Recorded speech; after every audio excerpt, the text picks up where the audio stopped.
Hola colegas, buenas tardes. Soy Alberto Leona, médico veterinario zootecnista. Quiero invitarlos al ciclo de conferencias de Chinoí, donde vamos a participar con el tema de cirugía de mínima invasión. Durante la ponencia vamos a platicar de las generalidades de la técnica, vamos a hacer un recorrido por el instrumental y vamos a platicar de las principales técnicas que se realizan en cirugía laparoscópica de perros y gatos. Los esperamos.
Muy buenas noches, médicos. Gracias por seguir con nosotros ya en esta segunda charla del día.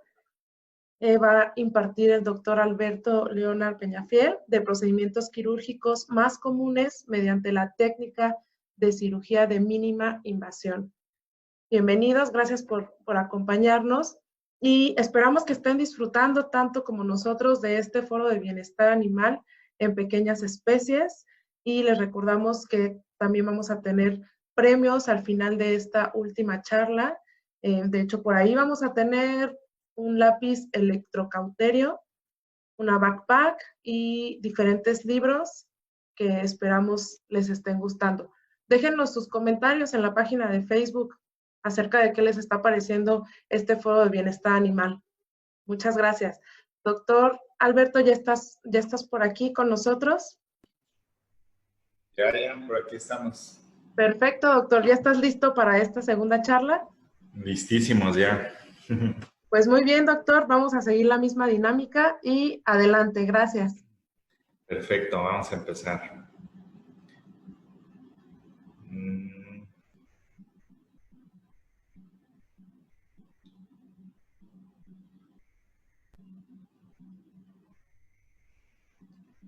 Y pues bienvenidos nuevamente a esta segunda plática que trata sobre los procedimientos pues, más básicos o iniciales de los médicos que somos cirujanos y queremos irnos al área de la mínima invasión. Ya en la primera charla hablamos de todos los elementos que conforman el equipo de laparoscopía y ahora vamos a ver cómo se integran en el procedimiento quirúrgico.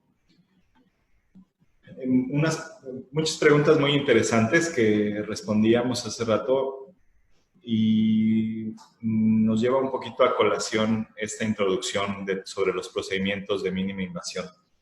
La laparoscopía como parte de la mínima invasión abre la puerta a un nuevo mundo de oportunidades de diagnóstico y oportunidades terapéuticas que antes de la mínima invasión no se utilizaban o no se diagnosticaban. Definitivamente, los que estábamos acostumbrados a cirugía y migramos a la mínima invasión, es un mundo totalmente diferente en el cual podemos observar y ver con más detalle y claridad las características de los tejidos que estamos interviniendo, como nunca habíamos visto en una cirugía. Y nos quedamos listos para iniciar con la primera parte de todo procedimiento laparoscópico, que es la creación del neumoperitoneo. Un elevado porcentaje de complicaciones en la cirugía laparoscópica como técnica se dará por la creación del neumoperitoneo, así como lo fluido de la cirugía dependerá del posicionamiento de los trócares, de tal manera que hay que planear muy bien en dónde se colocan y conocer las técnicas adecuadas y cómo prevenir los errores más comunes para que no haya complicaciones. Para la seguridad de generar el neumoperitoneo debemos evitar, como ya mencionamos, vamos a utilizar un equipo de insuflación que irriga CO2 hacia el abdomen y hay que evitar la inhalación por parte de los integrantes del quirófano. No es un gas en extremo tóxico, es muy volátil y se metaboliza muy rápido, pero bueno, de todas maneras tenemos que prevenir cualquier fuga en las instalaciones. Hablando del neumoperitoneo que tenemos que generar, la presión del abdomen, que es medida por el insuflador, no debe de superar para cualquier procedimiento entre los 8 y los 12 milímetros de mercurio. Con eso es suficiente para generar cualquier procedimiento quirúrgico. El incrementar por arriba de estos 12 milímetros pone en riesgo la integridad hemodinámica de nuestro paciente y tenemos que considerarlo y tenerlo muy claro. Incluso en algunos procedimientos es necesario disminuir la presión para tener mejor maniobrabilidad sobre los tejidos. Aquí podemos ver en esa imagen, pues es un vaso que está colapsando pues, por una presión de otro índole, pero bueno, nos sirve para ejemplificar. Empezaremos por la técnica de neumoperitoneo cerrado. Esto significa que no hay ninguna pérdida de continuidad entre la pared abdominal y el abdomen o la cavidad abdominal. Se realiza por medio de una aguja llamada aguja de Veres, por el médico que la diseñó y la inventó. Y en medicina humana hay un sitio en donde se coloca, que es el punto de Palmer, que es sobre el lado izquierdo del paciente, por debajo del arco costal. Por la anatomía y los órganos que tenemos las personas en ese sitio, es un punto seguro para hacer un ingreso a ciegas con una aguja que tiene un sistema para proteger los tejidos internos, pero que sí puede generar algún daño de manera accidental. Dentro de los daños, aquí los tenemos representados, pues lo más grave sería que la aguja llegara a un vaso sanguíneo importante, a desgarrarlo, como en este caso la arteria aorta o la vena cava, que la aguja entre de manera incompleta y se quede en el espacio subcutáneo. Vamos a generar un enfisema subcutáneo, o que la aguja entre dentro de un órgano hueco, como puede ser una asa intestinal, o quedarse entre el peritoneo y la pared abdominal y generar un enfisema en el retroperitoneo.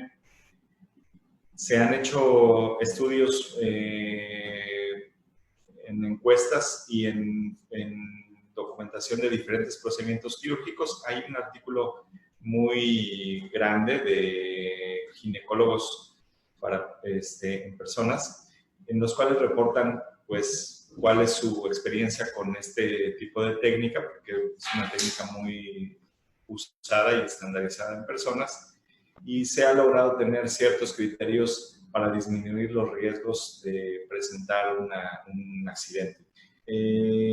Lo que nos dice que si en el tercer intento no logramos generar el neumoperitoneo de manera adecuada, ahorita vamos a ver algunos pasos también para asegurarnos que podemos empezar a irrigar el CO2 de manera segura. Si hacemos más de 3 intentos, el riesgo de generar una complicación como estas que vemos aquí en los esquemas, pues incrementa del 0.8% al 44%. Por lo tanto, tendríamos que optar por hacer un ingreso mediante la técnica de neumoperitoneo abierta. Aquí tenemos unas ilustraciones de por qué en medicina veterinaria no utilizamos el punto de Palmer, porque anatómicamente, a diferencia de las personas, justamente por debajo del arco costal del lado izquierdo tenemos posicionado el vaso, y es uno de los que tienden a padecer más estragos por este inicio de la cirugía, que es la colocación o la generación del neumoperitoneo. Tenemos una técnica que nos ayuda a identificar que estamos dentro de la cavidad, que es introducir una gota de solución salina estéril en la aguja de Veres para comprobar que no haya ningún tipo de presión. La cavidad abdominal tiene una presión negativa muy ligerita y lo que tendería a pasar es que esta gota llega al peritoneo. Si esta gota se queda ahí sin avanzar, significa que estamos en otro espacio en el cual pues no tenemos que empezar a hacer la insuflación porque nos puede generar una complicación. También el colocar en la punta de la aguja o en la conexión de la aguja de Veres una jeringa con suero nos puede ayudar haciendo un poquito de presión a saber si tenemos o no resistencia para empezar a generar nuestro neumoperitoneo. Esta es la técnica cerrada modificada, es la que más usamos en veterinaria. Entonces, a diferencia de usar el punto de Palmer, que es en el flanco izquierdo, utilizamos un posicionamiento en el sitio en donde vamos a colocar el primer trocar planeado para nuestra intervención quirúrgica. Generalmente esto está 1 o 2 centímetros por arriba o por abajo del ombligo. Nos fijamos sobre la línea media, en este caso caudal a la cicatriz umbilical. Hacemos una incisión cutánea, disecamos con una tijera, con una pinza de Mostacia Roma, el tejido subcutáneo hasta que tengamos claro en dónde está la línea alba. Sujetamos ya sea con 2 pinzas o mediante un par de suturas paralelas a la línea alba, hacemos tracción para exponer la línea media o línea alba y haciendo un ángulo de 45 grados con la aguja de Veress y sujetándola lo más cercano a la punta, considerando el grosor de la pared. Aquí tenemos un video que nos ayuda a entender cómo funciona. Hace rato nos costaba un poco de trabajo explicar cómo funciona. Este es un video, está en cámara lenta. La fuerza y la presión sigue siendo la misma. Vamos a imaginarnos que la parte roja es la pared muscular y la línea amarilla es la línea media. Aquí vimos cómo después de generar el paso de la aguja, inmediatamente la punta de protección, que es Roma, que tiene al interior esta aguja, sale para proteger a los tejidos que están dentro del abdomen y evitar generar un daño. Hacemos una oblicuación de 45 grados y elevamos la pared abdominal para todavía hacer un procedimiento más seguro y alejarnos de los órganos que están dentro del abdomen. Existe otra técnica que es la técnica de Hasson. Es una técnica que le llamamos abierta.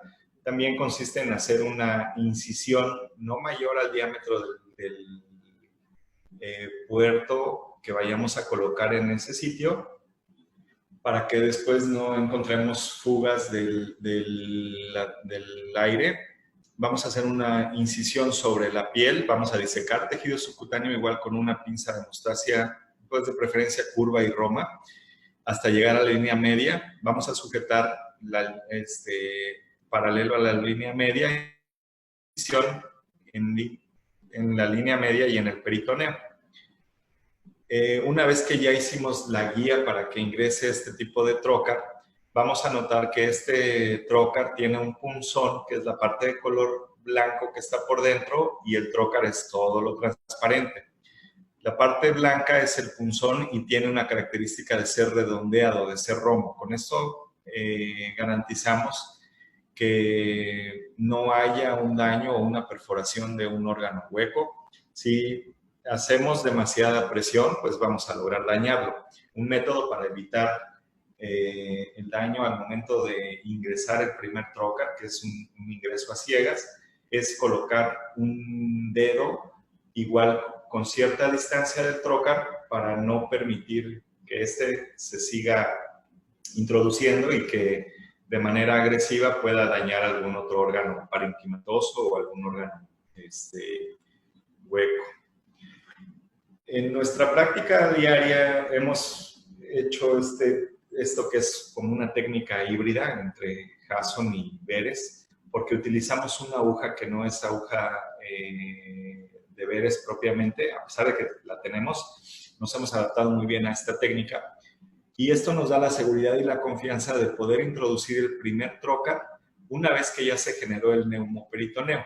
La ventaja de haber generado el neumoperitoneo antes de ingresar el primer trocar es que vamos a poner un margen de distancia entre las vísceras abdominales y la pared. Entonces, cuando entremos con el trocar, vamos a estar un poco más lejos de la pared y con esto vamos a evitar que pueda haber alguna lesión a los órganos abdominales. Aquí, igual que en la técnica de Hasson, hacemos una incisión del tamaño del trocar que vamos a introducir sobre la piel, disecamos el tejido subcutáneo, sujetamos la línea media, hacemos una incisión con bisturí y seguimos esa incisión con la punta de una pinza de hemostasia Roma para después introducir esta aguja que tiene una punta Roma y la conectamos al insuflador. Entonces ahí vemos que también en la imagen quirúrgica de la derecha vemos que hay dos suturas colocadas de manera paralela a la línea media, nos ayudan a hacer un poco de tracción sobre el abdomen para tener más fuerza de penetración, estar seguros que atravesamos incluso el peritoneo y que la aguja está dentro del abdomen.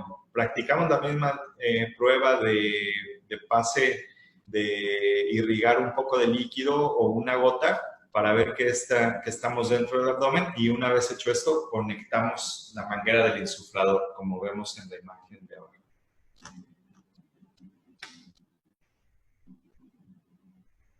Aquí pues sutilmente vamos a ir viendo cómo se distiende un poco la pared. La verdad es que tampoco se infla de una manera muy agresiva. Todo es muy, muy sutil. Ahí podemos ver que tenemos los puntos de referencia para hacer un poco de tracción sobre la pared abdominal. Ya introducimos nuestra aguja, está conectada al insuflador y más profundo en el video se logra ver que ya tenemos preparado ahí nuestro primer trocar para empezar a hacer el procedimiento. Una vez que hicimos el neumoperitoneo, vamos a introducir nuestro primer trocar de trabajo y los demás trocars los vamos a planear según el tipo de técnica que tengamos que realizar, teniendo este principio como base. El correcto posicionamiento de los trocares es fundamental para el éxito de la cirugía. Conocemos este principio que le llamamos de triangulación, ya que como vemos en los elementos de trabajo de la laparoscopía, perdemos ciertos beneficios de maniobrabilidad, pues tenemos que enfocarnos en un principio de triangulación en el cual juegan un papel importante la angulación de los elementos de trabajo. Tenemos que encontrar un rango de movimiento de los elementos de trabajo entre 60 y 90 grados para que todos converjan en el sitio diana o sitio blanco en del órgano que queremos realizar el procedimiento. El no planear adecuadamente la colocación de estos puertos y la introducción de nuestros elementos de trabajo, pues nos va a generar una dificultad o una imposibilidad para generar la técnica que nosotros queremos realizar, ya que nuestros movimientos van a ser todavía más limitados y no vamos a encontrar un punto adecuado para triangular la visión con nuestros elementos de trabajo.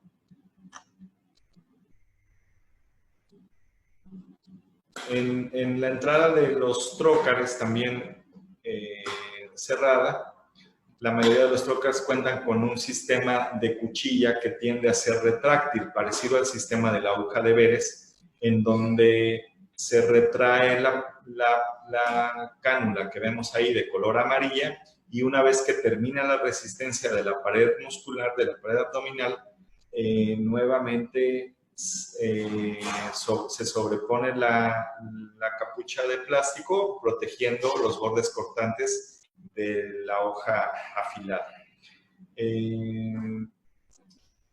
Es conveniente cuando introducimos el segundo trocar, pues hacerlo mediante la asistencia visual.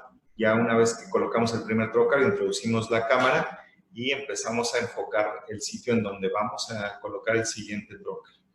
En este caso vemos cómo está introduciendo y podemos asistirnos para moderar nuestra presión y nuestra fuerza.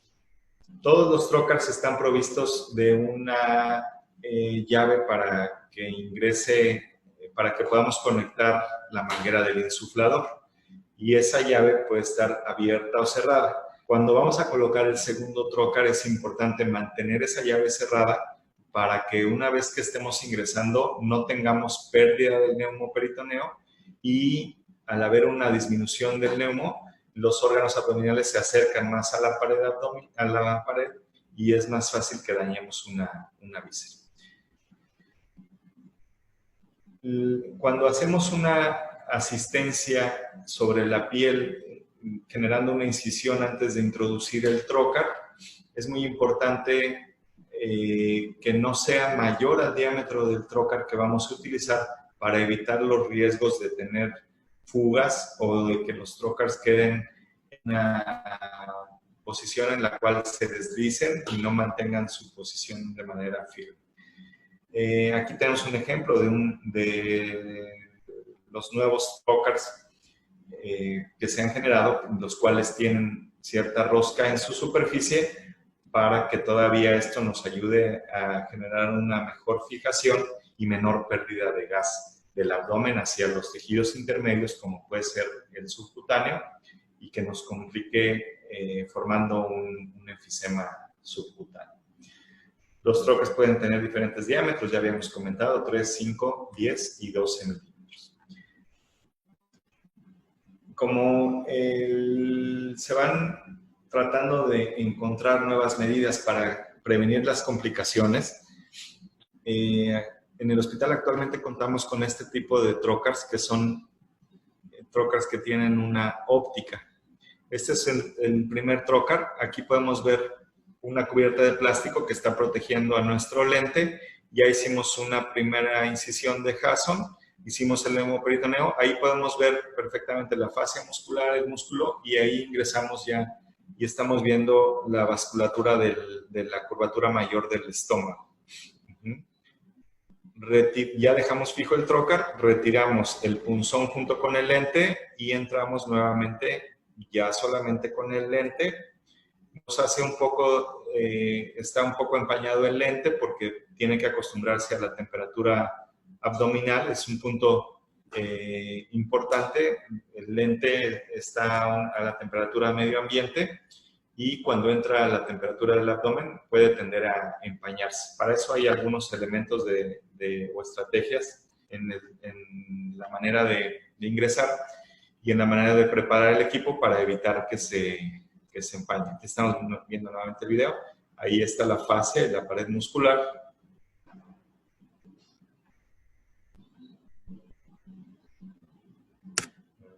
Ya se quedó atorado.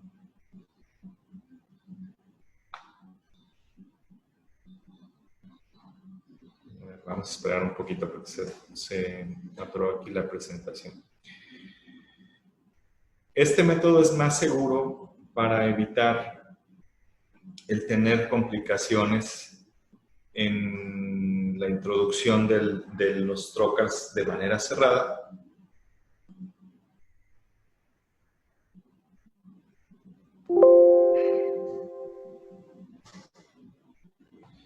Y prevenir el riesgo de una hemorragia. Ahí están viendo mi pantalla, perdón. Sí, doctor, sí, ya estamos viendo tu pantalla. Sí. Ah, ok.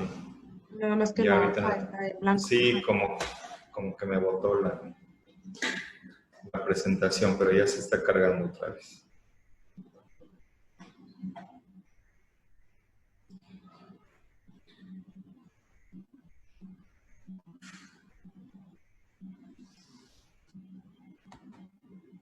Pues la ventaja actual de contar con este tipo de trocars nos ayuda a prevenir el riesgo de manera inadvertida dañar las vísceras abdominales. Y como me preguntaban hace ratito cuál era como el costo total de introducirnos a esta área de la cirugía, pues creo que nunca termina porque siempre van surgiendo nuevas cosas.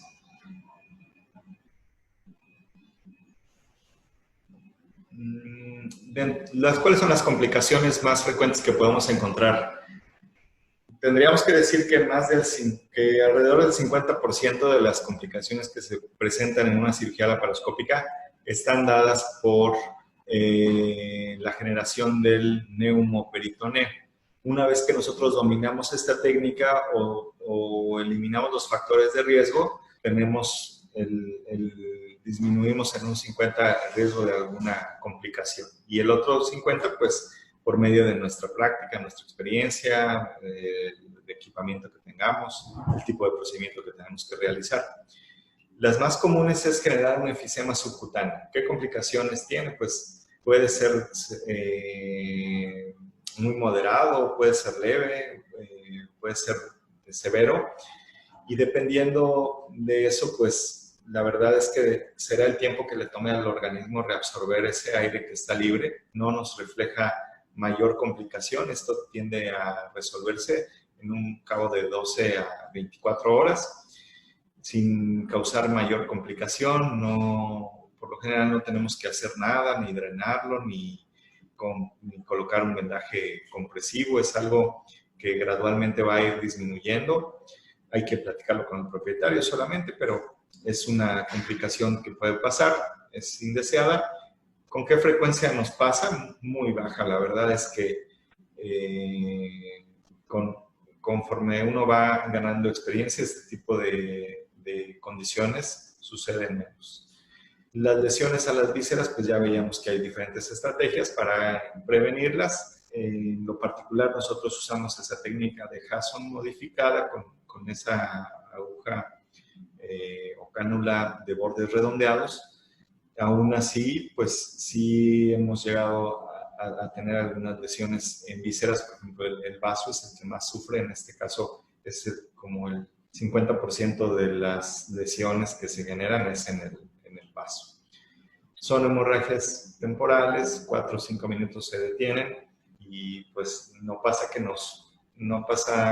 a mayores, afortunadamente, mientras no dañemos un vaso sanguíneo importante. No se ensucia en el campo quirúrgico, pero nada que tengamos que hacer una conversión o suspender, dependerá del grado de la lesión. Hernias en el sitio donde se colocó el trocar.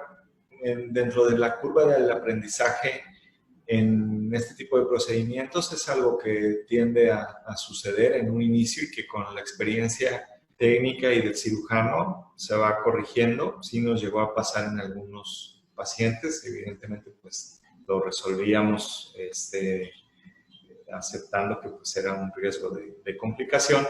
Y las infecciones también es una condición que afortunadamente no hemos visto con frecuencia, muy esporádicamente. La verdad es que casi nulo. Habrá que tener las medidas suficientes para que no suceda esto.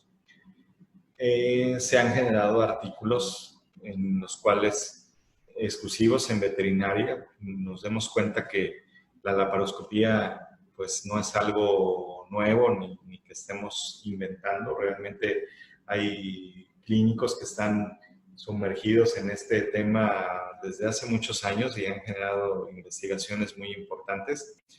En un grueso de 159 perros y gatos operados por laparoscopía, en 33 de ellos se generaron complicaciones en el momento de colocar el trocar. Sin embargo, un porcentaje menor, apenas el 2% de ese 33, fue que se tuvo que convertir porque era un caso especial por una hemorragia principalmente. Entonces, aquí vemos que el rango de complicaciones pues, es alrededor del 21%, sin embargo, solamente el 10% de ese 21% requirió una atención diferente o especial.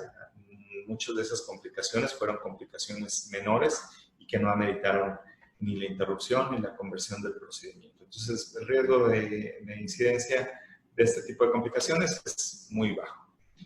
Los principales procedimientos laparoscópicos básicos, si nos estamos introduciendo a esta rama de la cirugía, tenemos que conocer que existen procedimientos puros que se hacen 100% laparoscópicos y habrá otros que son asistidos y que tienen ventajas que vamos a resaltar en los casos que vamos a ver más adelante. Dentro de los puros podemos hacer ovariectomías, ovariohisterectomías también. También se realizan algunos pacientes que padecen de piómetra, evidentemente con ciertos criterios de selección para que el procedimiento tenga éxito. Y algunos tumores de tracto reproductivo, ováricos principalmente, pueden ser también retirados por medio de una cirugía pura laparoscópica. El síndrome de ovario remanente, sucede en el 95%, 99% de los casos después de una intervención quirúrgica incompleta y hay que ingresar nuevamente a intervenir este paciente. Los propietarios están muy sensibles porque ya tuvo una primera cirugía y con frecuencia aceptan hacerlo por el método laparoscópico previo a tener un abordaje de identificación adecuado a un ultrasonido para asegurarse que vamos a entrar a realmente retirar un ovario. Y en un porcentaje muy pequeño, pues hay tejidos ectópicos que generan el mismo estímulo hormonal y que nos pueden dar esta signología. La orquiectomía también es un método realizado en pacientes que son monórquidos o criptorquídeos. El beneficio que tiene pues es el trabajar en el sitio en donde están retenidos los testículos y en hacer una intervención quirúrgica con menor daño a los tejidos, que nos va a agradecer en una recuperación más rápida de nuestro paciente. La toma de biopsias, pues aquí hay una riña importante también con los estudios citológicos que son tomados por apoyo ultrasonográfico asistido. La verdad es que nos da muy buena información. Sin embargo, dependiendo de cada paciente, habrá quien se beneficie de tomar una biopsia, una muestra más representativa del tejido, para tener un resultado y una evaluación histopatológica mejor. Los procedimientos asistidos son procedimientos que no son totalmente laparoscópicos, sino que se benefician de la combinación de laparoscopía y laparotomía o cirugía convencional, como puede ser la gastropexia profiláctica. Vamos a presentar un caso ahorita. La cistoscopía está reservada para cierto tipo de pacientes, los cuales tienen cálculos en vejiga, preferentemente machos, y que los cálculos son menores a cierto diámetro, para no tener que hacer incisiones más grandes o convencionales y se justifique el uso de esta intervención. La inseminación artificial pues tiene una gran diferencia. Actualmente, sobre todo los creadores de razas como Bulldog, pues recurren mucho a la inseminación intrauterina, y esa lo hacen por medio de un procedimiento quirúrgico por el cual a través de una pequeña incisión abdominal se exteriorizan los cuernos uterinos y se inocula directamente el útero con los espermatozoides para evitar la barrera que representa el cérvix y sus mecanismos de filtrado del concentrado espermático. La laparoscopía nos da la opción de hacer esta técnica sin necesidad de cirugía, ya que podemos hacer un procedimiento de manera transcervical teniendo el equipo adecuado. Biopsias intestinales de espesor completo pues nos ayuda a no tener que hacer una incisión lo suficientemente grande en el abdomen como para sujetar el intestino, exteriorizarlo y hacer una biopsia, sino por incisiones más pequeñas por donde quepa un puerto laparoscópico, podamos sujetar el intestino, exteriorizarlo, tomar la biopsia, suturar y regresar al abdomen, teniendo pues una recuperación más rápida y menos dolorosa. Vamos a empezar presentando la técnica más básica, que podría ser la más difundida, que es la ovariectomía laparoscópica. En esta técnica,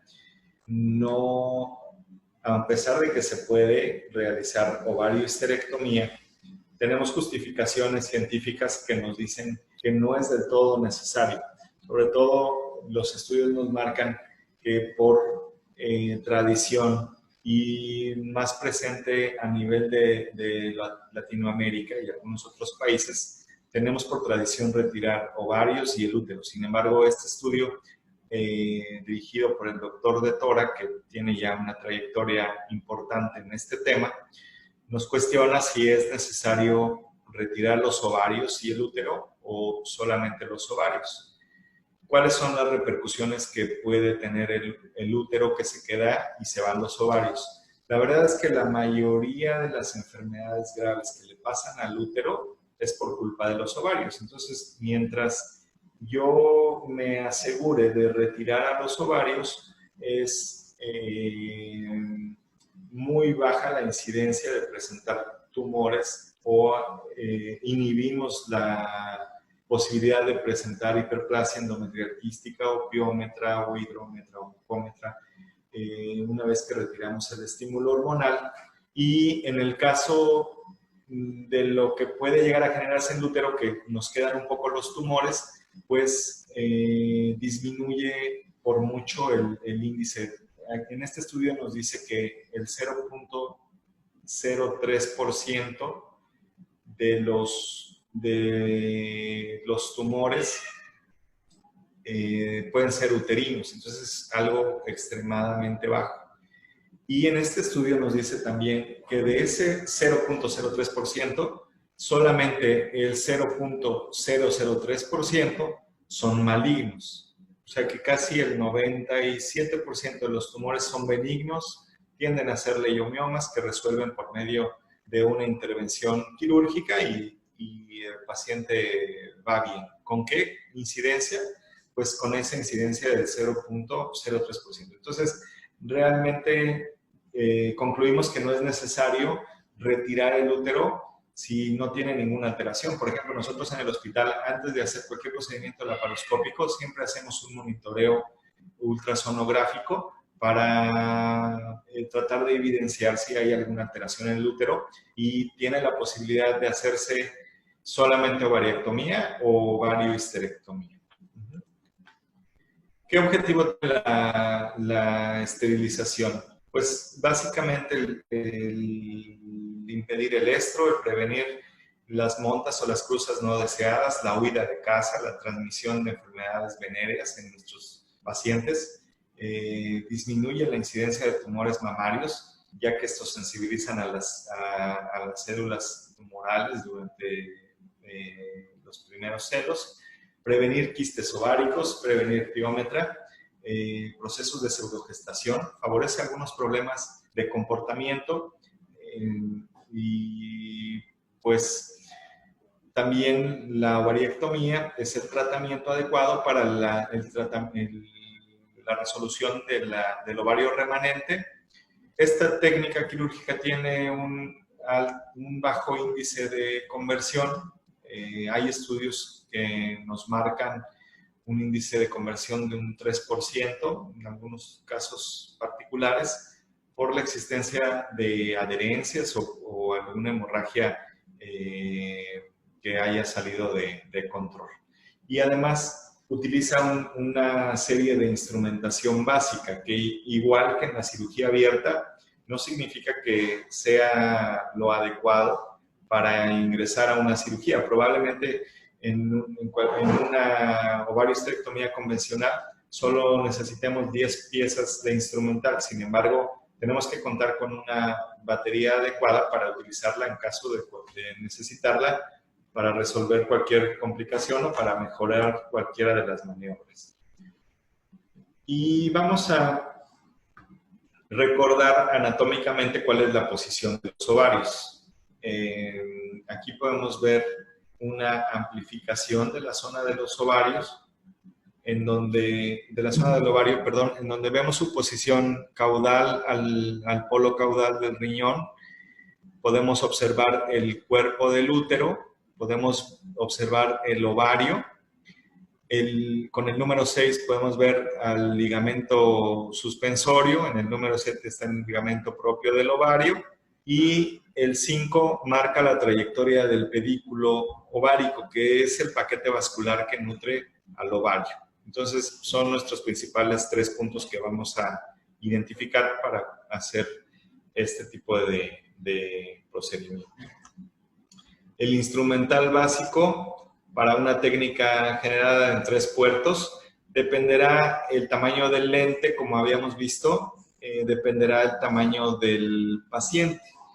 Yo prefiero, mientras más diámetro pueda tener el lente indicado para el tamaño de mi paciente, lo elijo porque me va a dar una mejor iluminación y me va a dar una mejor visión del campo quirúrgico. En este caso estamos viendo un lente de 0 grados, de 10 milímetros de grosor, y tenemos abajo del lente una pinza de sujeción de 10 milímetros. Es una pinza que tiene unos bordes dentados que nos va a ayudar a sujetar el ovario para extraerlo del cuerpo una vez que lo hayamos retirado.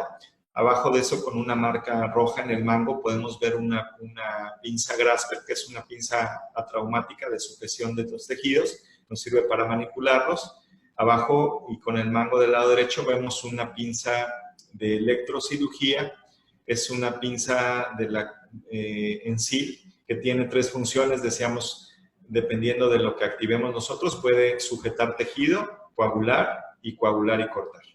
Abajo vemos la aguja que necesitamos para hacer el neumoperitoneo, un gancho Hooke, que es para la disección de los tejidos, se alimenta de energía monopolar y nos sirve para disecar tejido graso, para exponer, para generar una tunelización en donde podamos insertar la mordida de nuestra pinza de electrocirugía. Y tenemos también una cánula de irrigación de soluciones y de aspiración. En caso de que tengamos una hemorragia y se ensucia el campo visual, podemos lavar y aspirar, o podemos aspirar para identificar en dónde se encuentra la hemorragia y poder electrocoagular o poner un clip de hemostasia o poner una ligadura. Podemos ver el posicionamiento de nuestro paciente. Inicialmente la técnica empieza en una posición de cúbito dorsal y colocamos 3 puertos, uno infraumbilical, uno supraumbilical y uno a 2 o 3 centímetros caudal al puerto infraumbilical, por el cual en el puerto del centro vamos a colocar el sistema de video, que es el lente o la cámara, y en los puertos laterales vamos a colocar nuestras herramientas o elementos de trabajo. Entonces ya dijimos la posición inicial de cúbito dorsal, en antitren de Lembert, lo que vamos a colocar es con la cabeza más arriba que la pelvis, más o menos en un ángulo de 15 grados. En este caso, por el tamaño de la perita, ocupamos un trocar de 5 milímetros infraumbilical, en donde vamos a poner el lente de 5 milímetros. En el segundo supraumbilical vamos a ocupar un elemento de trabajo de 5 milímetros, y en el tercer trocar podemos colocar uno de 5 o uno de 10. Sin embargo, hay que considerar que por uno de estos trocars vamos a tener que retirar el ovario. Entonces yo prefiero poner un trocar de 10 milímetros, aunque mi elemento de trabajo sea de 5, ya que al final de la cirugía, por ese puerto que es un poco más amplio, vamos a poder retirar sin mayor problema nuestros tejido ovárico. Aquí estamos viendo cómo de mano izquierda tengo una pinza Grasper, en la cual ya sujeté el ovario. De mano izquierda podemos ver cómo se tensa el ligamento suspensorio, y de mano derecha en nuestro campo visual podemos ver el cuerno uterino. El sitio en donde está la pinza, que tiene un borde dorado, ese es el pedículo ovárico. Entonces estamos empezando a hacer una coagulación, ya que nos emite un sonido, liberamos la pinza de corte y inmediatamente vemos. Ese era el reto más grande de cauterización de nuestra cirugía, y con esta pinza lo logramos hacer. La verdad es que independientemente de que lo hagamos por medio laparoscópico, ¿no? Es una herramienta muy valiosa para los cirujanos el tener este tipo de elementos de trabajo, porque vean que rápido y sin complicaciones, con un campo visual muy limpio, ahí estamos yendo a coagular el ligamento suspensorio. Lo vemos como lo estamos liberando. Ese es el mesometrio. Sigue sujetando ahí a nivel del ovario. Vamos a terminar de retirar. Con la pinza con la pinza Grasper nos ayudamos para hacer cierta tensión y tracción del tejido, porque mientras más tenso esté, más se adelgaza, y al adelgazarse, para generar hemostasia es menor. Entonces, son pequeños trucos o estrategias que vamos conociendo para tener mejores tasas de éxito y menos complicaciones. Entonces, al final de esto, ya lo logramos retirar. La técnica continúa. Si se dan cuenta, podemos ver aquí en la imagen el riñón. En este caso sería el izquierdo. Retiramos el ovario izquierdo. Estamos trabajando en el sitio en donde se encuentran los ovarios, nos ayuda a no hacer una tracción excesiva de los tejidos. Si bien sí estamos estimulando a los receptores nocioceptivos con la electrocirugía, pero el evitar una tracción brusca, recordando los principios de Halsted, un manejo delicado de los tejidos se va a traducir en una recuperación más noble y menos dolorosa de nuestro paciente. Podemos beneficiarnos del uso de las fuerzas de gravedad, y para generar esta técnica tenemos que girar a nuestro paciente para ponerlo en decúbito. En este caso está en decúbito dorsal, en decúbito lateral derecho, para que los órganos por gravedad caigan y nos genere una mejor visión de nuestro campo visual. Después de esto tenemos que darle vuelta al paciente para ir a trabajar con el ovario derecho. Hay diferentes métodos en algunos pacientes podemos, por el mismo puerto, según el tamaño del ovario, retirar el ovario, dar la vuelta, y en otros pacientes, principalmente se ha visto en razas molosas o razas grandes, como los labradores, que el ovario está mucho más grande que en otras razas, o tiene un saco ovárico, una bolsa ovárica muy grande, y eso nos obliga a extender ligeramente la incisión del trocar, y por esta razón vamos a esperar hasta que tengamos el segundo ovario para extender la incisión y al final de la cirugía poder retirar ambos ovarios para que no tengamos riesgos de fugas durante la cirugía. Una variante de la ovariectomía es realizar la ovariectomía con 2 puertos. Utilizamos casi el mismo material, solamente ponemos un puerto menos. Si se dan cuenta, en la técnica anterior, pues no necesitamos ni el HOG ni la cánula de aspiración y de irrigación, porque el procedimiento no ameritó utilizarlo. Podemos ver que en esta técnica la colocación de los puertos puede ser infraumbilical, el primer puerto para colocar nuestra entrada de la cámara, y el segundo puerto a 3 o 4 centímetros por debajo del primero. En algunos casos, por comodidad, prefiero colocarlo supraumbilical y seguimos respetando los principios de triangulación. Nos genera una área de trabajo adecuada. Esta técnica que usa solamente 2 puertos, tenemos que asistirnos por una fijación percutánea. Entonces aquí ponemos este nombre que es ovariectomía en 2 puertos y suspensión transabdominal. La suspensión transabdominal nos obliga a integrar otro elemento de trabajo, que es una aguja de fijación percutánea y una aguja quirúrgica de 50 milímetros, con borde puede ser circular o puede ser cortante. La posición de los trocars ya lo vimos, y el diámetro de los trocars tiene los mismos criterios. El de la cámara puede ser de 5 milímetros, porque generalmente esta técnica prefiero hacerla en pacientes menores de 12, 15 kilos por el tamaño de los tejidos, y la técnica de 3 puertos para pacientes más grandes porque me facilita la manipulación. Aquí estamos viendo el ovario del lado derecho, porque el útero lo vemos sobre nuestro lado izquierdo.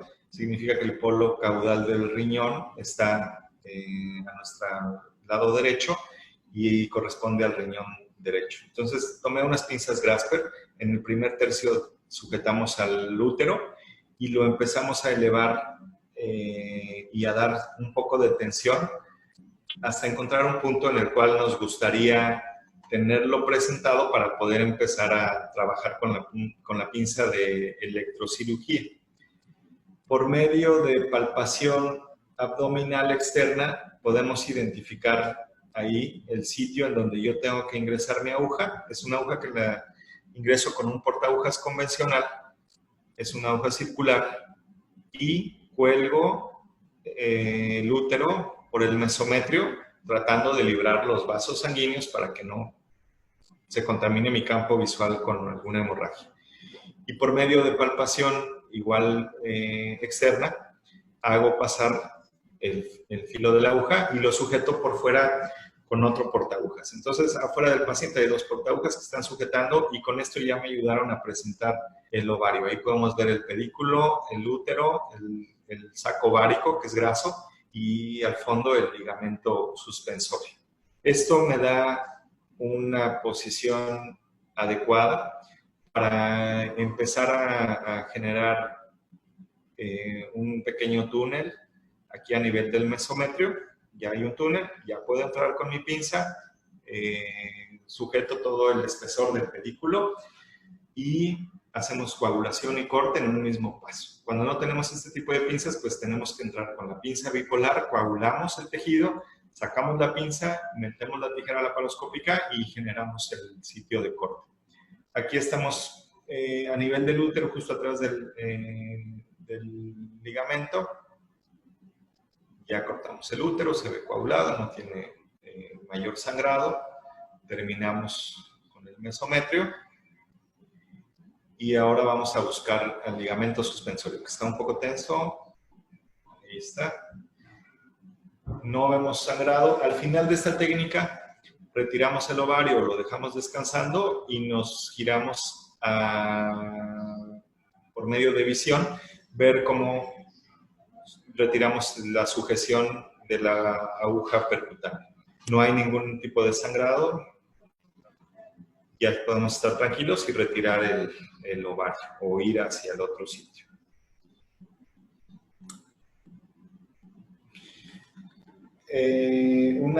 Una comparativa, ya decíamos en la plática inicial, no tenemos que casarnos ni empeñarnos con el tamaño de la incisión como una mejor técnica. Simplemente es un apoyo visual para que vean una diferencia de cómo queda al final de la cirugía entre una técnica convencional realizada pues, con una incisión adecuada. Decíamos que no podemos operar lo que no podemos ver. Y está el tamaño ahí de los ovarios que podemos retirar. Es un puntito de sutura en cada uno de las entradas del trocar y va bien. Cuando podemos aprovechar para hacer procedimientos, dos procedimientos laparoscópicos en un mismo paciente.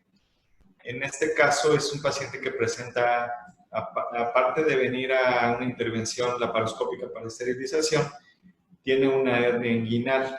Aquí podemos ver cómo se protruye el tejido. Esa hernia tiene que ser evaluada. Vemos que se reduzca, tocamos el tamaño del anillo herniario, conocemos los componentes de la hernia, sabemos las estructuras vasculares que están en contacto muy cercano con el sitio de la hernia y podemos proponer en este tipo de pacientes generar una herniorragia percutánea láparo asistida.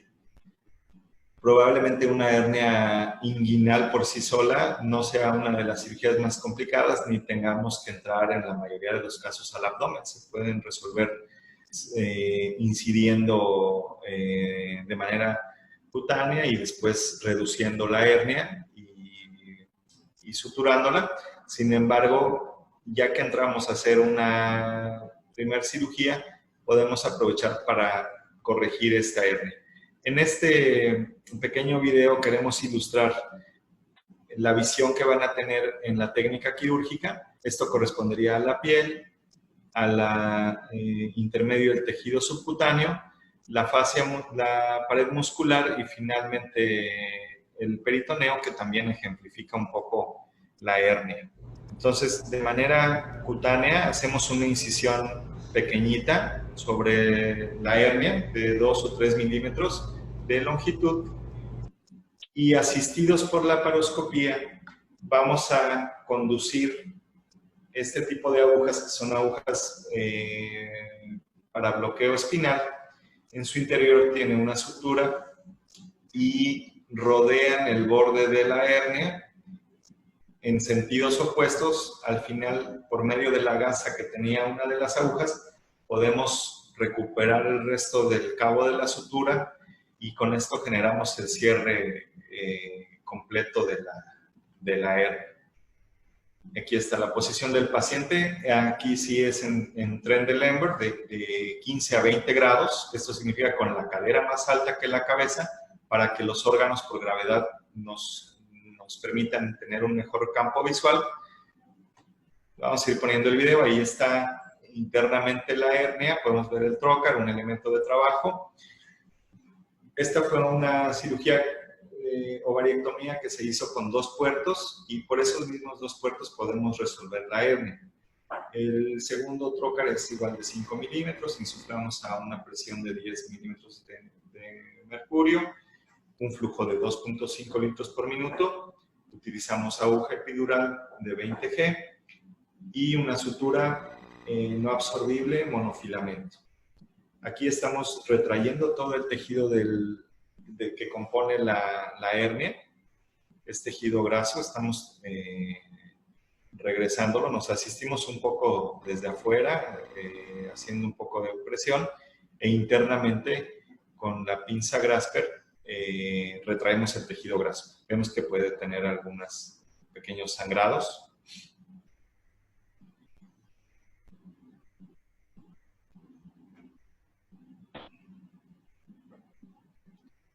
Vamos liberando todo este tejido del interior de la hernia.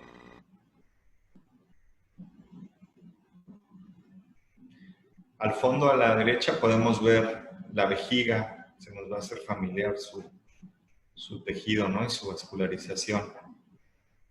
Ahí no nos estorbaba, pero podemos en estos procedimientos sugerir tener al paciente sondeado para vaciar de manera adecuada. Ahí estamos ya casi vaciando la hernia.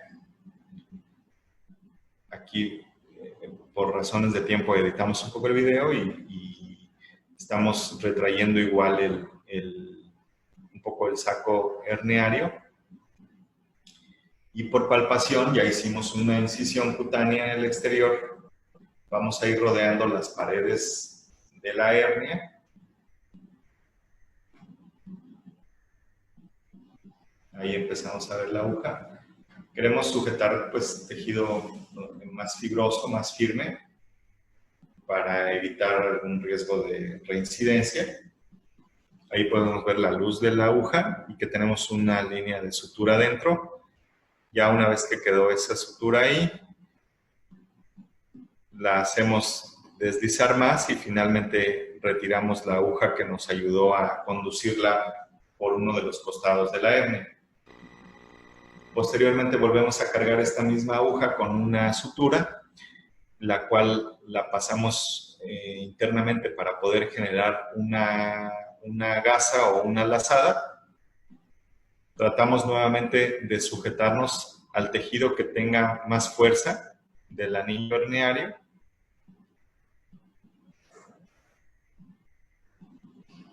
Ya que estamos adentro, liberamos la lazada y el siguiente paso es hacer entrar el cabo de la otra sutura para poder recuperarla, exteriorizarla y poder hacer un cierre de un nudo de cirujano convencional, un nudo simple. Nos ayudamos con la Grasper, seguimos manteniendo todo el tejido herniado dentro del abdomen, cobramos en la gasa y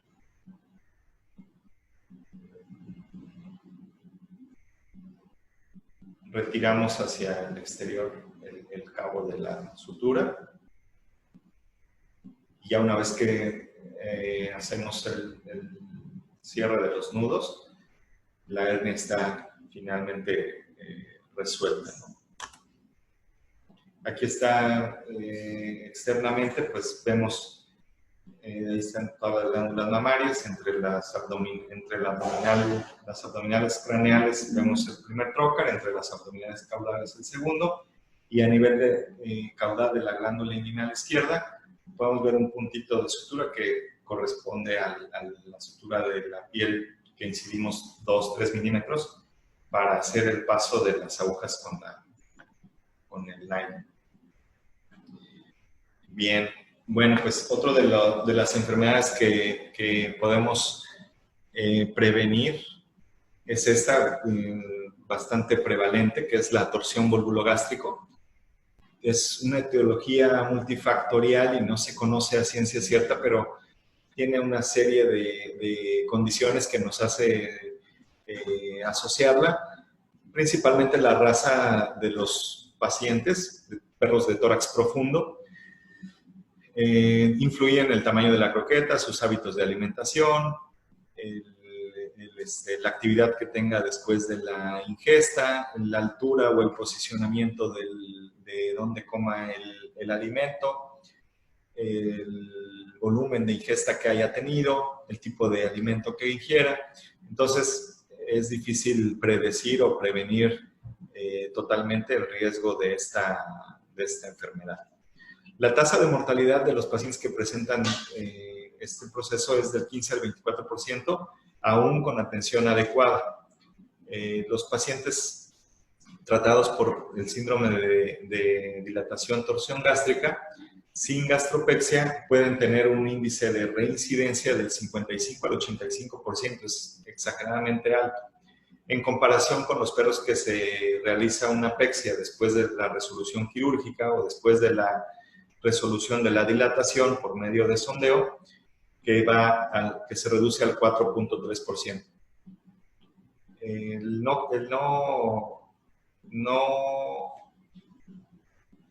En este caso, la técnica que nosotros sugerimos, aparte de los pacientes que ya les sucedió un evento de dilatación, es el aprovechar, igual que como vimos el caso anterior, resolver la hernia después de la variectomía. En los perros de raza predispuesta, promovemos o recomendamos realizar una gastropexia que le llamamos profiláctica para evitar el riesgo de presentar este proceso. No hay estudios que se puedan generar sobre el éxito que se tiene realizando la gastropexia profiláctica. Sin embargo, consideramos que son similares a los obtenidos en el caso de pacientes que tuvieron una dilatación y no se operaron contra los que sí se operaron. Definitivamente sería un procedimiento a recomendar. Debemos de identificar al paciente que es adecuado teniendo una anamnesis y una historia clínica previa, que no curse con problemas digestivos o de vómito o de retraso en el vaciamiento gástrico. Es muy adecuado realizar ultrasonidos abdominales previos a esta técnica para saber que no vayamos a perjudicar por medio de la gastropexia. Aquí podemos hacer la comparativa de un paciente que tuvo síndrome de dilatación torsión gástrica. Podemos ver que es un gran danés, está en quirófano, el estómago ya habíamos realizado una punción gástrica para liberar un poco. De todas maneras, ahí en la foto del centro podemos ver que el estómago tiene un patrón de sutura. Tuvimos que abrir para retirar el contenido excesivo que tenía y afortunadamente el paciente acudió muy a tiempo. No había muchos cambios de necrosis, de hemorragia, no estaba comprometido el vaso y realizamos la gastropexia para prevenir que tenga un nuevo evento, que si tiene un nuevo evento de dilatación, prevenir que no haya un riesgo alto de torsión gástrica. Entonces, en este caso hicimos una gastropexia incisional que consiste en hacer una incisión a la altura del antro pilórico, entre la curvatura menor y mayor del estómago, y fijar el estómago a la pared abdominal derecha, a la altura de las últimas costillas, generando una pequeña incisión en la pared abdominal y otra entre la serosa y la capa muscular del estómago, con un patrón de sutura continuo. Sin embargo, queremos hacer énfasis en el tamaño de la incisión que se tiene que hacer a nivel del abdomen para poder conseguir este objetivo. La técnica preventiva de esta enfermedad pues es una gastropexia asistida por la laparoscopía. Como decíamos, hay procedimientos que no son totalmente puros, a pesar de que la técnica de gastropexia existe por un método puro laparoscópico. Estamos hablando de procedimientos básicos y que no requieren técnicas avanzadas ni entrenamiento avanzado laparoscópico. Este es otro paciente gran danés que tuvo la historia de una dilatación. Se pudo resolver por medio de un sondeo esófago-gástrico, vaciar el alimento. Los propietarios decidieron, pues bueno, ya dar se dio de alta con la sugerencia de realizar la gastropexia y a los 2 días otra vez tuvo una dilatación. Se resolvió de la misma manera, pero ahora ya convencidos de que era conveniente hacer una apexia para evitar un riesgo de complicaciones en caso de otra nueva dilatación, podemos ver la técnica. En la foto del centro estamos generando el acceso del neumoperitoneo, hacemos una incisión cutánea, una disección subcutánea. En la foto de la derecha podemos ver cómo estamos ya generando el neumoperitoneo con la cánula y la manguera del insuflador. Y continuamos en esa misma posición, en una posición de cúbito dorsal en antitren de Lemberg, que es una posición en la cual la cabeza está más elevada que la pelvis, para que los órganos abdominales por gravedad tiendan a ir hacia la pelvis y nos liberen el espacio en donde queremos trabajar. El primer trocar lo pusimos infraumbilical y con eso, como vemos en la foto de la derecha, podemos ayudarnos para hacer un efecto de transiluminación. Como tenemos el lente de la laparoscopía con una fuente de luz potente, iluminamos la pared abdominal derecha donde queremos fijar el estómago, hacer la apexia, y ya que vamos a colocar otro trocar ahí y hacer una incisión, queremos librar los grandes vasos sanguíneos que pasan en la pared abdominal. Ahí podemos ver cómo se observa un vaso sanguíneo y dentro de la incisión y de la planeación queremos librarlo para que no haya complicaciones. El material igual es un material básico. Los objetivos de esta gastropexia es no alterar la función gástrica, que tenga mínimas complicaciones en su recuperación, que se generen adherencias permanentes en el sitio de la apexia para que evitemos el riesgo de una rotación gástrica en caso de haber una dilatación. Podemos ver que usamos un lente de 0 grados de 10 milímetros, una pinza para sujeción delicada de tejido, una pinza Backup laparoscópica,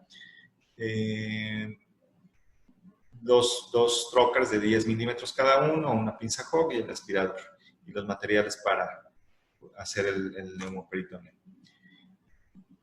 Esta es una gastropexia asistida. En la imagen de la izquierda podemos identificar cómo estamos sujetando la pared gástrica a la misma altura que la incisional, entre la curvatura mayor y menor sobre el antro pilórico. Los sujetamos con esta pinza que tiene cremallera, nos quedamos sujetos al estómago y incrementamos la longitud de la incisión por donde colocamos nuestro segundo trocar.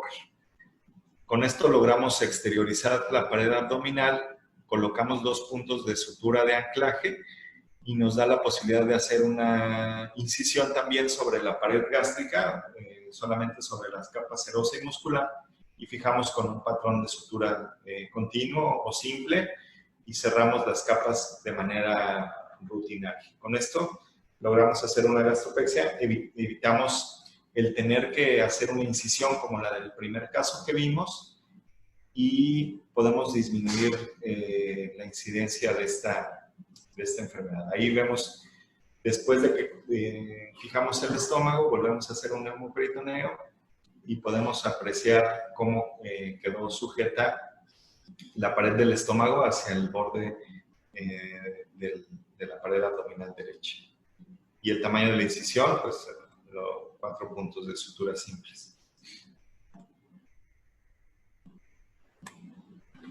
Otro tipo de pacientes que se benefician de la laparoscopía. Aquí tenemos un paciente con retención testicular intraabdominal y con tumoración de uno de los testículos y atrofia del otro.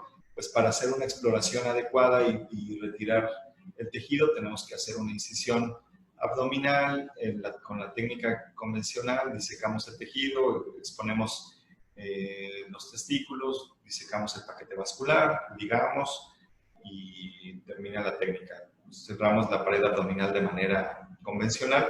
Sin embargo, pues este es el tamaño de la incisión que se generó. Evidentemente, pues va a haber más dolor, más inflamación. Tenemos la alternativa de hacerlo por vía laparoscópica. con igual, prácticamente el mismo material que utilizamos para la ovariectomía, es el mismo que tenemos que utilizar tanto para la orquiectomía como para el síndrome de ovario remanente. Se sabe que los testículos que quedan retenidos en el abdomen tienen 13.6 más veces o riesgo de tumorarse, y también incrementa la posibilidad de sufrir una torsión testicular. Aquí tenemos un video de un paciente al cual se le practicó una orquiectomía. Vemos que el campo visual hubo algún problema de acceso. Vemos una hemorragia al fondo. Sujetamos el testículo justo del ligamento entre el epidídimo y el tejido testicular. Aquí cambiamos ya una pinza de un agarre más fuerte. Estamos exponiendo el paquete vascular y ya estamos dentro con la pinza de coagulación y corte.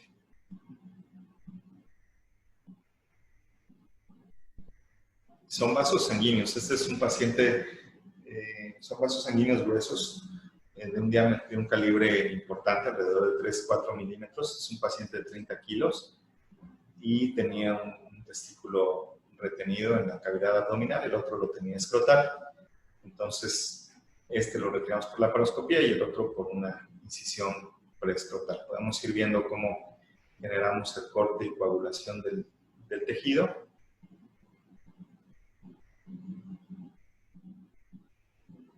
Y nos evitó el tener que hacer una incisión mayor, una tracción del tejido, una exploración más agresiva, esperando pues una recuperación más noble.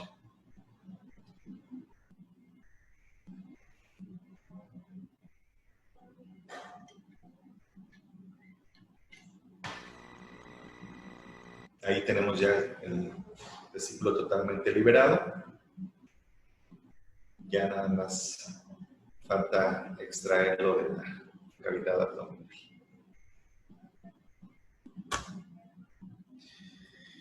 ¿Por dónde empiezo? La verdad es que son, a los que nos gusta la cirugía, todo este tipo de prácticas siempre nos deja un poco entusiasmados a querer conocer más, a empezar a practicar.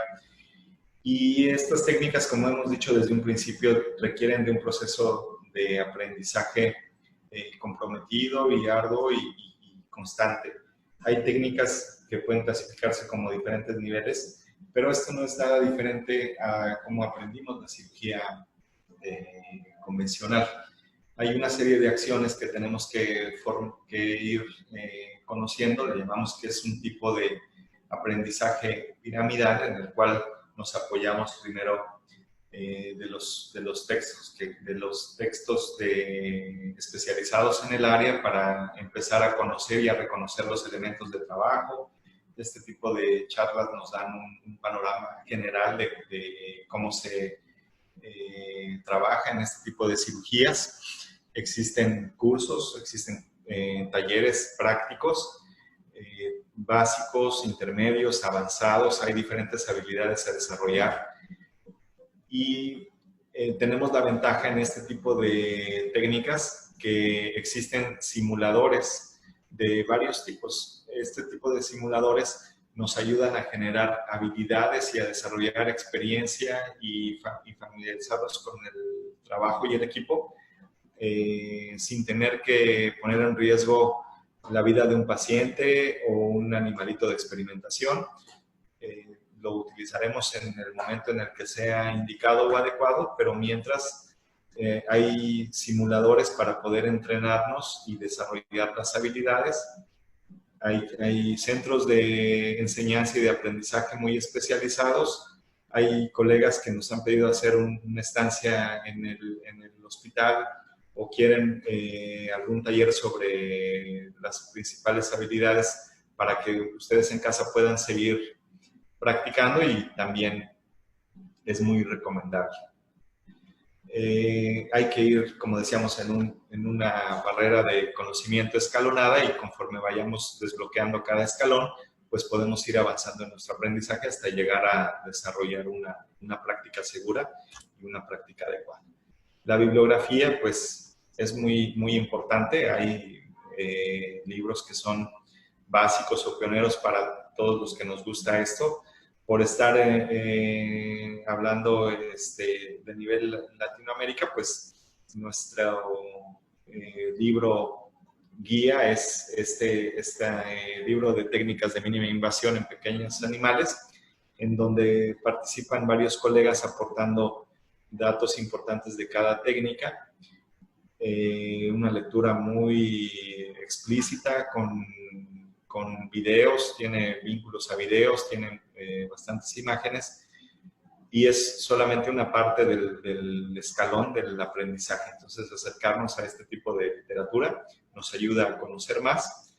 Les comentaba, bueno, pues los centros de enseñanza hay especializados, hay simuladores muy tecnificados, hay simuladores caseros. Tienen la ventaja que estos los podemos tener en casa. A veces nos perdemos un curso o un taller porque no tenemos esa semana libre o ya tenemos un compromiso.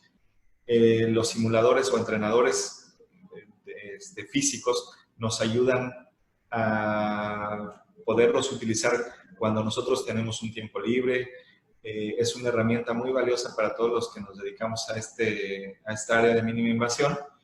Te sirve para reforzar o practicar algún procedimiento. Probablemente llevaste un curso intensivo de practicar ciertos ejercicios, pero no es una técnica que hagas comúnmente. Puedes coger nuevamente tu simulador y practicar la técnica que vas a hacer en un día o en 2 días o la próxima semana.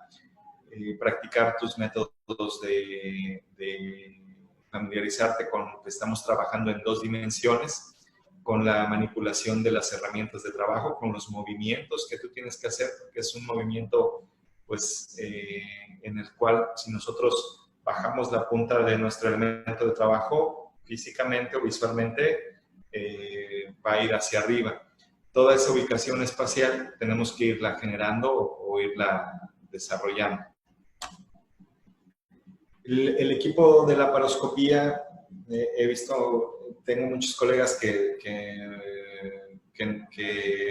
me contactan porque están interesados en adquirir un equipo o dónde hacerse de él.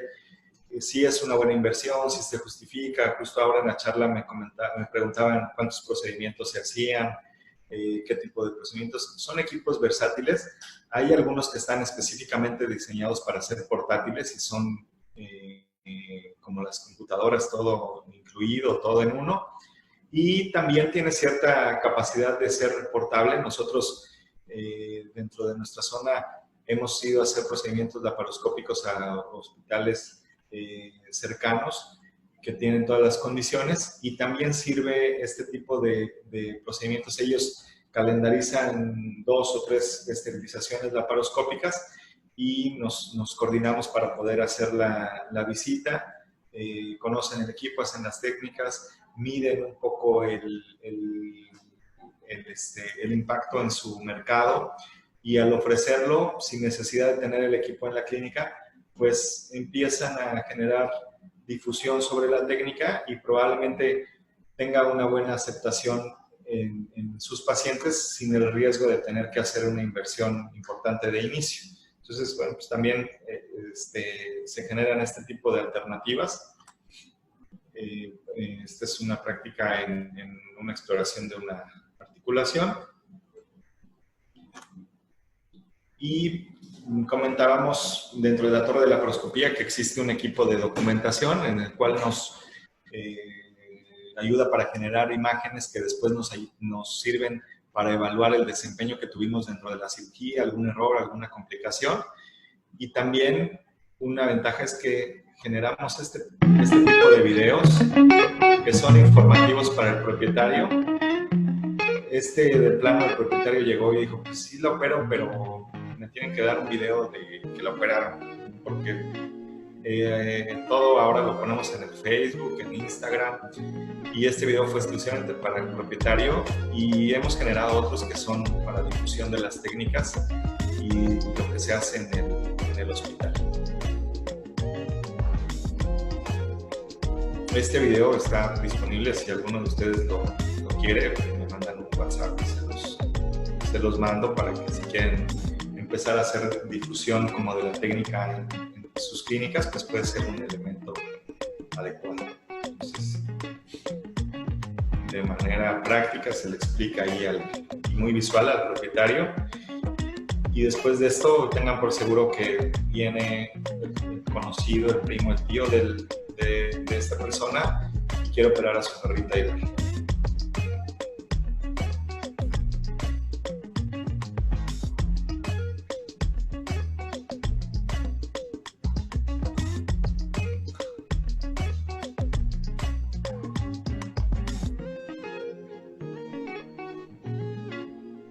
Es una estancia corta la que tuvo en el hospital, una de las ventajas de la cirugía laparoscópica, y el mismo día se puede ir a casa. Con su manejo igual que cualquier otra cirugía analgésica, antiinflamatorio, antibiótico.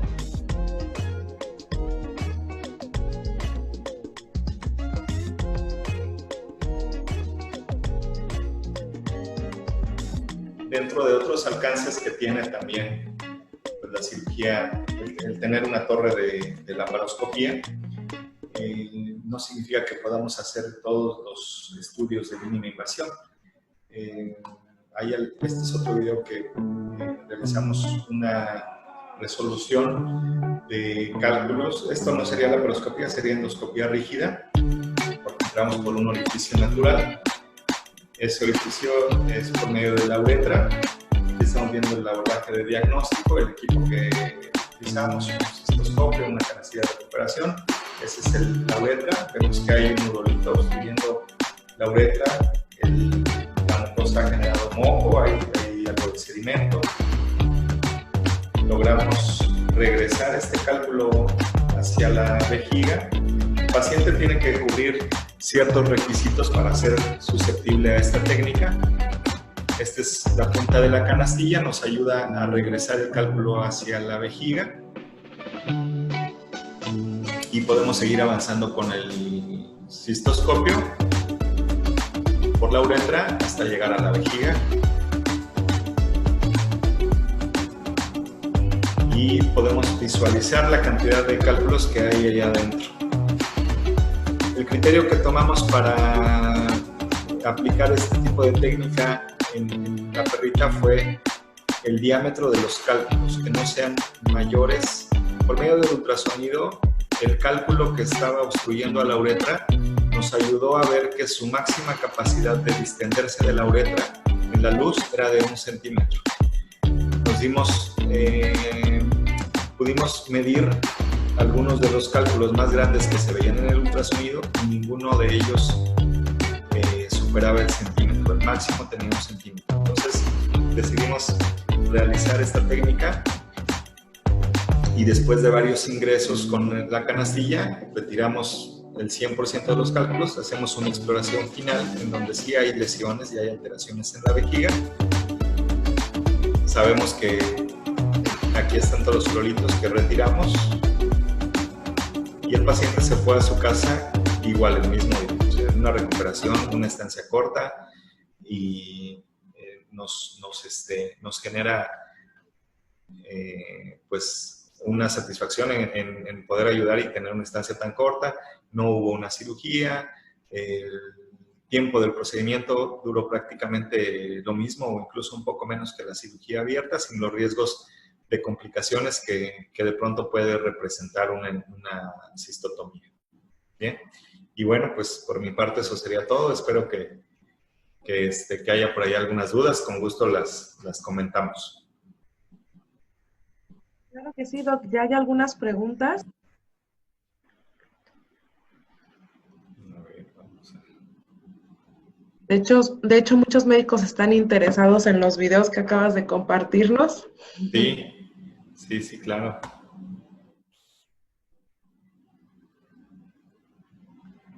A ver. ver.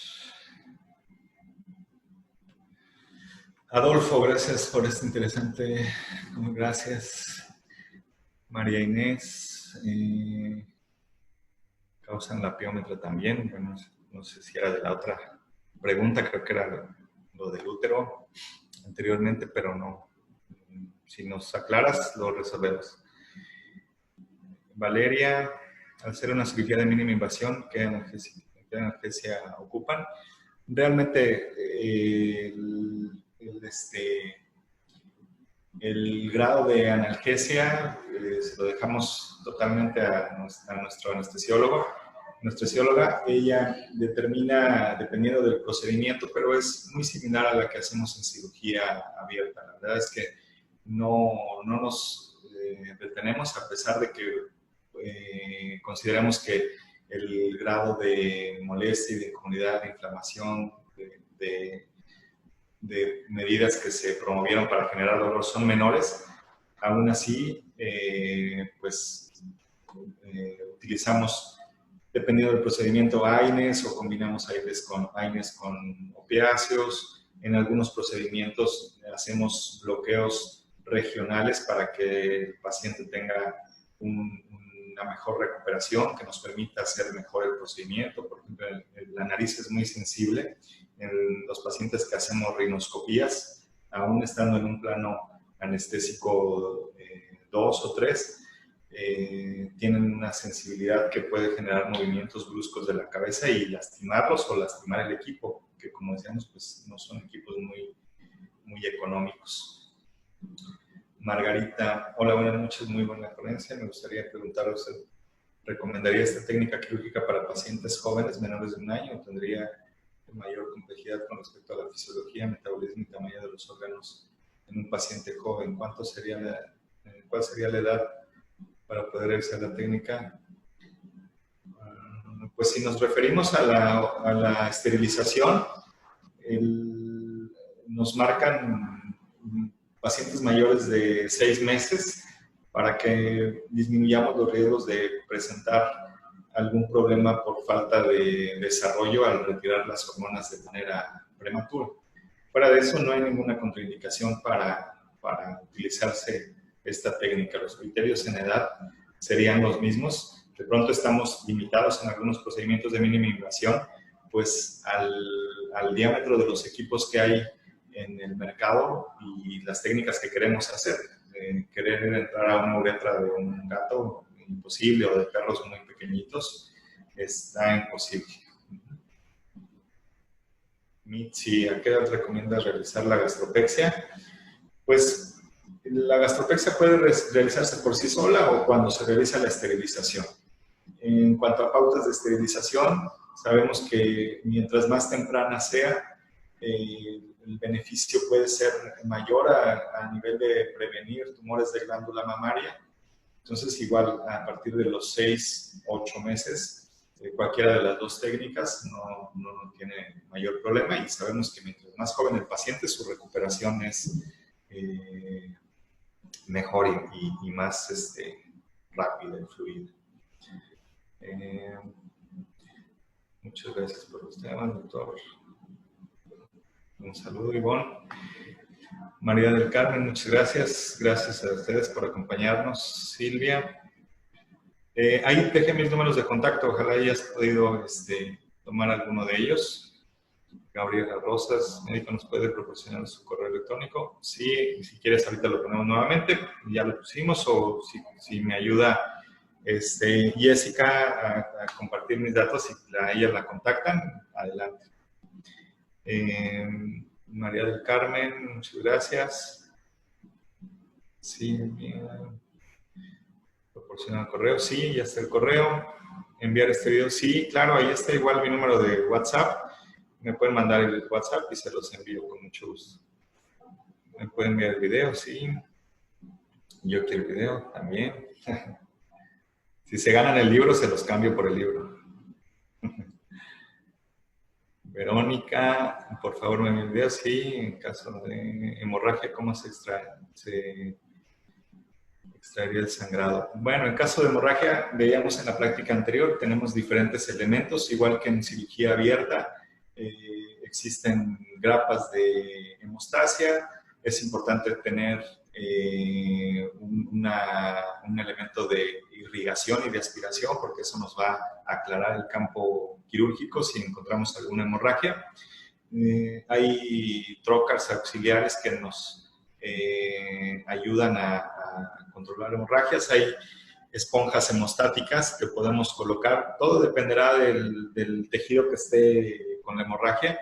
Y sí, definitivamente una posibilidad es que en ese momento tengamos que tener el criterio suficiente o la experiencia suficiente como cirujanos para decir, no puedo controlar esta hemorragia, tengo que convertirlo en un método abierto porque voy a tener más elementos para controlar este sangrado o esta hemorragia. Pero si el camino de aprendizaje es largo y la curva también, pero si cumplimos todos los requisitos que decíamos en el entrenamiento, el riesgo de complicaciones no lo podemos eliminar, pero se convierte en muy bajo y desarrollamos los elementos y la experiencia suficiente para poder controlarlas. Miguel, ¿qué tratamiento postquirúrgico se sugiere enviar? Bueno, ya lo comentamos, analgésico, antiinflamatorio, puede enviarse un antibiótico de respaldo. José Oriente, doctor, muchas gracias, excelente conferencia. El costo promedio del equipo para poder iniciar esta técnica, decíamos que podemos encontrar, pues para México, equipos desde 100, 120 mil pesos, con un instrumental muy, muy básico, y pues ya algo más completo, alrededor de 200, 250 mil pesos. Francisco Pérez, muchas felicidades. Un saludo, doctor. Ana Sinatra, muchas gracias. Liliana, excelente charla, gracias. Isabelino, felicidades, saludos. Un saludo, gracias. Sí, tu correo, perfecto. Si me regalas el WhatsApp, te lo mando enseguida. Jorge Sánchez, muchas felicidades, doctor, excelente plática. Solo una pregunta. ¿La anestesia que usted utiliza es inhalada? Sí, la anestesia es inhalada. Es importante hacer monitorización también del paciente. Es conveniente en algunos procedimientos contar con ventilador mecánico, ya que el compromiso pulmonar puede verse afectado dependiendo de la posición del paciente, el tipo de cirugía y el tiempo del procedimiento que tengamos que hacer. Pero bueno, pues hay que empezar por lo básico. Alejandrina, perras preñadas de cierto tiempo y que su dueño decide tener la preñez para aplicarse a este tipo de cirugía, pues tendrá que valorarse cada caso en particular. Si la monta o la cruza fue muy cercana, sin ningún problema. El retiro del estímulo hormonal pues interrumpe la gestación y una reabsorción. Graciela, muy buena plática. Costo aproximado del endoscopio. Bueno, ya el endoscopio aclaramos en la primera plática que es el flexible y también tiene unos costos unos rangos muy grandes porque hay endoscopios de diferentes diámetros, longitudes, diferentes canales de trabajo y diferentes tecnologías. Entonces, igual contáctame si estás pensando en algún endoscopio en particular, te asesoro un poco más para que compres el que necesites. Silvia, ¿cuál serían las principales razones que podemos decirle al dueño para que opere por cirugía, para que opte por cirugía laparoscópica, el costo más elevado? Pues todos los puntos que estuvimos tratando, la verdad es que algo muy impactante es el propietario tiene el control de decidir su atención médica. Él decide por él y la mascota es dependiente del propietario. Entonces, él es quien tiene que decidir por la técnica y pues poner en el lugar de nuestro paciente al propietario. Decirle, si tú tuvieras la posibilidad de elegir entre que te operen, te saquen la vesícula o el apéndice por una cirugía convencional, como se hacía hace algunos años, o laparoscópica, ¿cuál elegirías?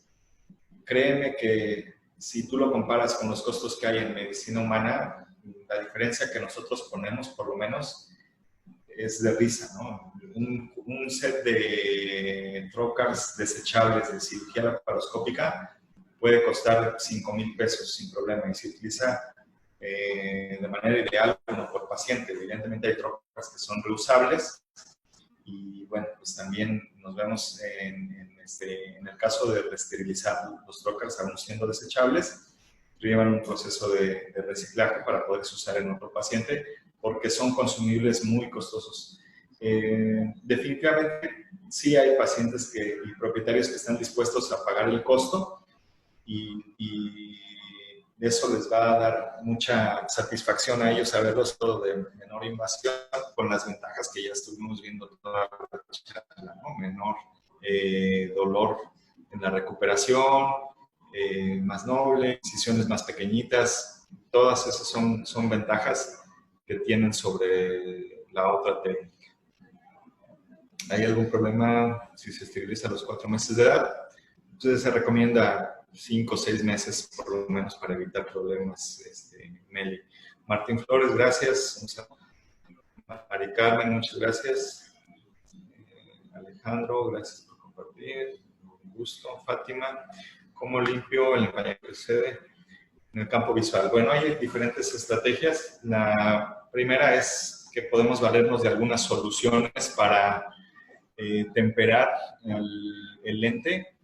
Generalmente nosotros tenemos como una especie de jarra estéril en la cual ponemos un suero estéril que previamente calentamos en el microondas o a baño María. Está fácilmente a unos 50, 60 grados, y antes de ingresar el lente al paciente lo sumergimos para que éste tome más rápidamente la temperatura del paciente y evitemos con esta condensación de la humedad del abdomen y nos empañe el campo visual. Y también hay algunos productos que son antiempañantes, se aplican en el lente y en medicina humana se usan con frecuencia. Sin embargo, esto encarece los costos de hacer un procedimiento en veterinaria. Una colecistectomía en una persona puede costar de 45,000 a 120,000 pesos, ¿no? Entonces, no hay mayor problema en gastar en un antiempañante de 1,500 pesos.